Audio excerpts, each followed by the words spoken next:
Hello everybody and welcome back to another episode of the Norman Network.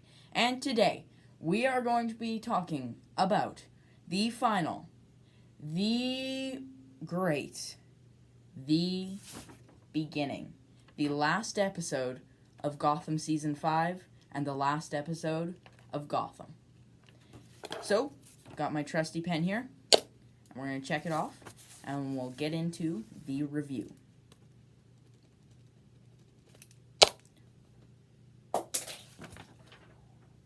So, this episode was pretty crazy. It starts off with Bruce sending a letter to Alfred, and he is in, the Himalayan mountains or something, and that's where he goes to train in pretty much every continuity of Batman to become Batman. And that was a pretty crazy beginning. And then it says 10 years later, and we're greeted with some pretty crazy stuff. First of all, here is Jim with a mustache, I'd like to add, even though that doesn't stay there for long, he does have one, and he and Harvey are talking to the mayor about Jim's retirement since he's been commissioner for 10 years now. The mayor refuses, saying that Jim must stay commissioner through Bruce's arrival in Gotham after 10 years, and he must continue to give hope to the city of Gotham.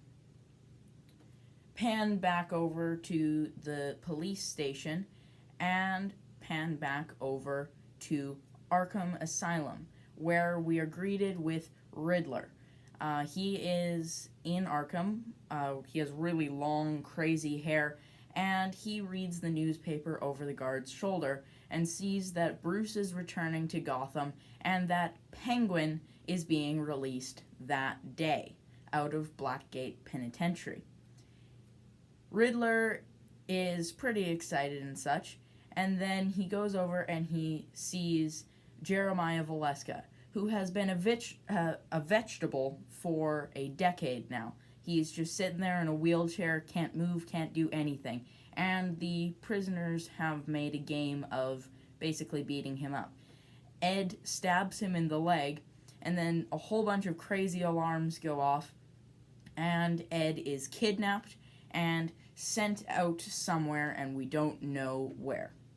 Next, we get this scene of Selina Kyle, and she's kind of going through some things, and then she pulls off her mask, and it's a different actress, and it made me angry, and it made my whole party as we were watching the episode. I actually had a party for the episode, had cake, and played a whole bunch of games and stuff. We watched the first episode and the last episode. It was a ton of fun, but everybody just got angry when we saw the new actor, so I looked it up afterward. It was Cameron Bikondova. Apologize if I got that wrong. It was her choice to change the actress, although none of us were happy with the change. So she steals a diamond, and then she feels this presence watching her, and we see some capes flow and stuff, and it's pretty obvious that Batman is there, meaning Bruce is there. So now we're at the police station, and we get this message that Riddler has gotten out of prison, and Harvey finds the address of a guard that did not show up for work the next day. So he goes to that address, and the guard punches him in the face and steals his gun right away, gives him a phone. Harvey is horrified with what has been told with him on the phone. The guard screams, "Do you understand? Do you understand?" and shoots himself in the head. And Harvey is scarred. Then we get back to the precinct when Jim has now cut off his mustache and he's interrogating Harvey. And Harvey says that he killed the guard, even though everybody knows he's innocent. Jim walks out and asks everybody in the police station, anybody who doesn't think Harvey is innocent walk out now. Nobody does. So he says something about figuring out who it's going to be. Yada, yada, yada, yada, yada. Now, some other stuff happens. Penguin is now getting out of Blackgate Penitentiary. We get this awesome scene of him dressing up. He's got all this stuff. And you watch him put on his monocle for the first time. My favorite portion is when he pops out his hat and some dust goes flying and he puts it on his head and it's just his silhouette from the side. Oh, it's awesome. It is the greatest scene from the episode and one of the greatest scenes in Gotham altogether. He exits and he gets bombarded by reporters and tells the one that he gets an exclusive. He gets in the car with him and Penguin mugs him. Don't know why, he just does. So, now Jim and Harper are going to this place where they've been led by all of these clues of this crazy thing that's happening and also trying to prove Harvey's innocence. So they go there and Batman has already been there. And they walk through, they learn some stuff, they separate when they hear Batman, and then they try to find him. He throws a smoke grenade, and then afterward, when they're all at the scene, it turns out that Batman had saved them because all the bodies were rigged with C4. So that's pretty crazy. That's when Jim starts to realize that this person is not a foe, but a friend. He then gets in his car, and Penguin's in there already, and he's pointing a gun at him and tells him to drive. Then they arrive at the docks, and he's about to shoot Jim like what Jim didn't do in the first episode, which was a very cool roundabout moment, and it was very nice, but then Jim jumped in the water and swam away after confusing Penguin and confusing himself, because they thought that Penguin broke out Riddler, but that wasn't it. They thought he was the one that got all the C4, but it wasn't him. Now, cut to a scene with Ed, and he's waking up after being kidnapped, pulls the bag off of his head, and nobody's there. So he sees this letter, and he opens it and reads it, and it says it's from Oswald, and there's C4 in the case. But now we know it couldn't be Oswald because Oswald didn't do any of that stuff. So he goes out and he has planned to,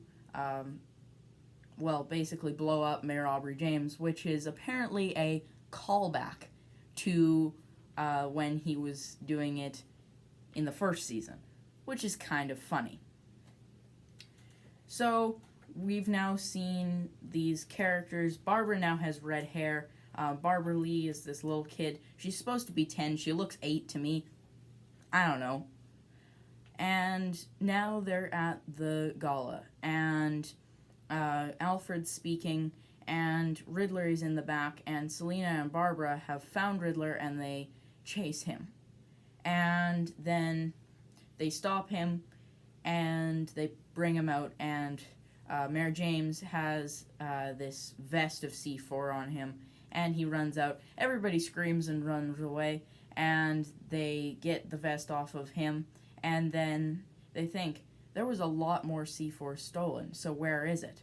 So they look under the table, and, well, there it is. And so now they have to defuse this bomb. So a police officer is taking Ed away, and he takes him into an elevator, and the door opens, and there's another officer in there. They goes in, and the other officer knocks out the officer bringing in Ed, and it turns out he's not an officer. Ed is kidnapped again, but this time by Penguin. They get in a car. They have this nice moment of friendship again after 10 years of being separated. It's really nice. So now we're back in the gala, and the crew of heroes are trying to figure out how to turn off this bomb. Lucius is smart as always and says that there must be some sort of a trigger, and it must be in one of these buildings. So Jim remembers that in the place where he first encountered Batman, there were pictures of Gotham Clock Tower, which is in this model. So they remove the building, and sure enough, the trigger is in there. So there's some sort of some bomb language. I didn't understand it, but anyway, they have to lift it steady while Lee cuts the wires. It was pretty intense. She cut one, and then the numbers started flashing a lot faster, so she cut the other one, and it stopped right at 001, which is pretty crazy. So, now Ed and Oswald, they're driving away when the car gets hit on the roof, and it goes in, and then the windshield gets covered by this black cape, and the driver can't see. He hits something, and they both get out, and they're really confused. And then there's this great 60s Batman moment when they look up and they're both screaming as the camera closes in. And then the next shot we have is both of them tied together and hanging from a lamppost, which is also pretty funny. So they've defused the bomb, and now we are back in Arkham Asylum, where two prisoners are abusing the paralyzed version of Jeremiah. Then Echo comes in, stabs both of those people, and then we see that Jeremiah is not paralyzed or a paraplegic. He is actually just been faking it for a decade. That's how persistent this guy is. He's been faking, he hasn't moved for a decade. And yet he still gets up and stuff, and I don't know how he does it, but anyway, he hasn't moved for a decade, and that's pretty crazy on its own. They get out, and now some pretty crazy stuff happens. Even crazier than before.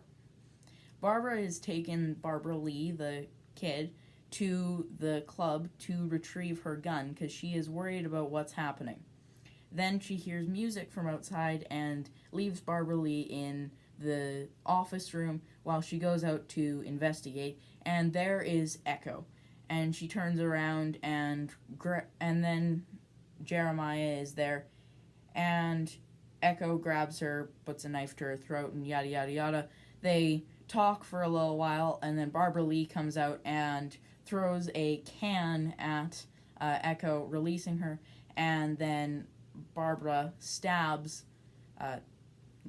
in the gut, stabs Echo, and then Barbara Lee starts pounding at Jeremiah. Jeremiah shoots Barbara. They talk for a little bit, and then Echo's like, "Boss, I can't do it anymore because I've now been shot." And Jeremiah does this crazy thing, and he just shoots her. Yeah, and then takes Barbara Lee. So now the events are playing out to the final confrontation. So Jim chases Jeremiah and Barbara Lee and finds them in Ace Chemicals, where Jeremiah is using some sort of a pulley system to hang Barbara Lee over a vat of acid, which isn't good. So Jim, he talks to Jeremiah. Jeremiah reveals that he doesn't want to be called Jeremiah anymore, but he does not use the name of Joker. He doesn't know what to be called yet. He just knows it starts with a J, which is also kind of ironic and nice that we didn't get just, well, I'm the Joker. No, he doesn't know. Jack, Jeremy, Joseph, Jay, he doesn't know yet, which is interesting. He drops Barbara Lee. Jim catches her with the pulley system just before she falls in, and Jeremiah stabs him, and then a batarang flies out and hits the knife out of Jeremiah's hand. He gets confused but also laughing, and he pulls out his gun and points it around, and then another batarang comes and knocks the gun out of his hand, but not only that, also stabs right through his hand, and Jeremiah's kind of surprised for a minute, and then he holds out his hand, and there's a batarang straight through it, and he's laughing, and then he gets hit with a batarang in the head, and Jim sees him, he flies away. Jim talks to Barbara Lee, making sure she's okay, and then we're ending on this scene where Jim and Harvey are at the old spotlight from during No Man's Land. And then we go over, new Selena is talking to Bruce. Well, she thinks it's Bruce. It is Bruce, but in the Batman costume. And then he flies away. She never sees him. And then Bruce, Jim sent Bruce a message to come and see that it was lit, because that was they were the first ones who lit that to shine light into the darkness of No Man's Land. But Alfred comes and says he regrets to inform them that Master Bruce couldn't be there. They turn on the light anyway, and then Harvey looks up and he says, "What?" And he sees Batman, and then we're panning up to Batman, and Harvey asks, "Who is he?" And Jim responds, "A friend," as we pan over the new Batsuit with Bruce in it.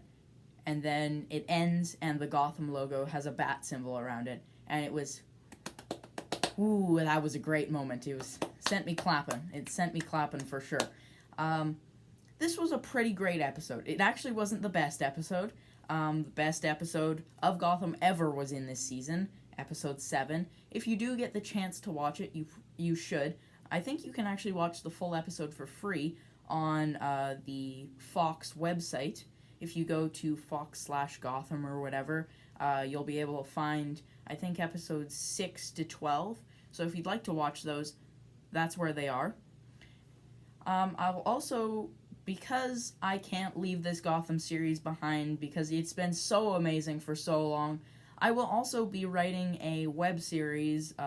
Every once in a while I'll put out a little chapter that will continue the mythos, just in case they don't put out a Batman TV show.